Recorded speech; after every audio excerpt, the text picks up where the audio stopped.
Hello everyone, welcome back to my YouTube channel. आज हम करेंगे माइक्रो इकोनॉमिक्स का चैप्टर थ्योरी ऑफ डिमांड।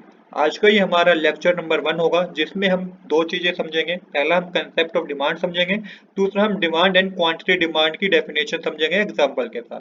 चलिए बिना देरी के शुरू करते हैं अपने आज के लेक्चर को। सबसे पहले हम कंसेप्ट ऑफ डिमांड का समझते हैं। Demand and desire are two different thing. पहले आपको डिफरेंस समझना है कि डिमांड और डिजायर टू डिफरेंट थिंग कैसे है। इसको मैं एक एग्जांपल समझाता हूँ। ये हमारा एक दोस्त है टुनटुन लाल, ये कंज्यूमर है जो कि टेस्ला की कार खरीदना चाहता है। अब क्या है, इसके पास ना पैसा नहीं है, इसके पास क्या है, मनी नहीं है। तो इस पर्टिकुलर चीज को आप टुनटुन लाल की डिमांड नहीं बोलेंगे, ये पर्टिकुलर चीज टुनटुन लाल की क्या हुई, डिजायर हुई। क्योंकि इसको खरीदना चाहता है पर इसके पास पूरे रिसोर्सेज अवेलेबल नहीं है, तो इस पर्टिकुलर चीज को आप क्या बोलेंगे, डिजायर। यहाँ पे दूसरी बात ये भी समझिए, मान लीजिए कि इसके पास पैसा भी है और ये इसकी डिजायर है कि भाई ये इसको खरीदना चाहता है, बट इसकी विलिंगनेस नहीं है कि वो पैसा वो गाड़ी पे खर्च करे। वो चाहता ही नहीं है पैसा खर्च करना, पैसा होते हुए भी वो चाहता नहीं है कि पैसा वो गाड़ी पे खर्च करे, तो वो पर्टिकुलर चीज भी टुनटुन लाल की डिमांड नहीं मानी जाएगी। ऐसी सेम एक और एग्जांपल समझते हैं कि डिमांड का क्या एग्जांपल हो सकता है। ये हमारा एक और दोस्त है, कंज्यूमर है चुनीलाल, जो कि टेस्ला की कार खरीदना चाहता है। इसके पास सफिशिएंट पैसा भी है, इसके पास सफिशिएंट पैसा भी और पैसा खर्च भी करना चाहता है कार खरीदने के लिए। तो इस पर्टिकुलर चीज को आप कहेंगे कि ये चुनीलाल की क्या है, डिमांड है। आई होप आपको डिमांड समझ में आया होगा कि डिमांड आप किस पर्टिकुलर चीज को डिमांड कहेंगे। चलिए अब इसकी एक बार डेफिनेशन को पढ़ लेते हैं। तो जो डेफिनेशन कही गई है वो है, demand for a commodity refer to a desire to buy a commodity backed with a sufficient purchase power and willingness to spend.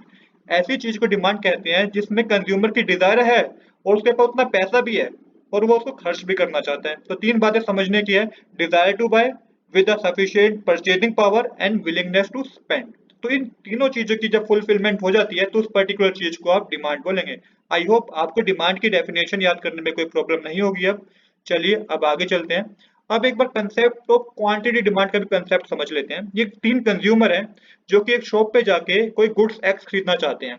मान लीजिए कोई भी गुड्स एक्स खरीदना चाहते हैं, तो यहाँ पे जो दुकानदार है वो इनसे पूछेगा, how much of good x you will purchase.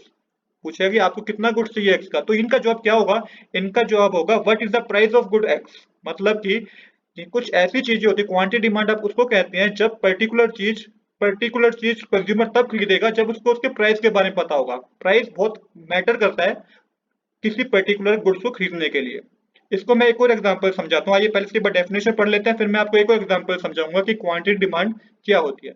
तो क्वांटिटी डिमांड की जो डेफिनेशन है वो है, quantity demand refer to a specific quantity to be purchase against a specific price of the commodity.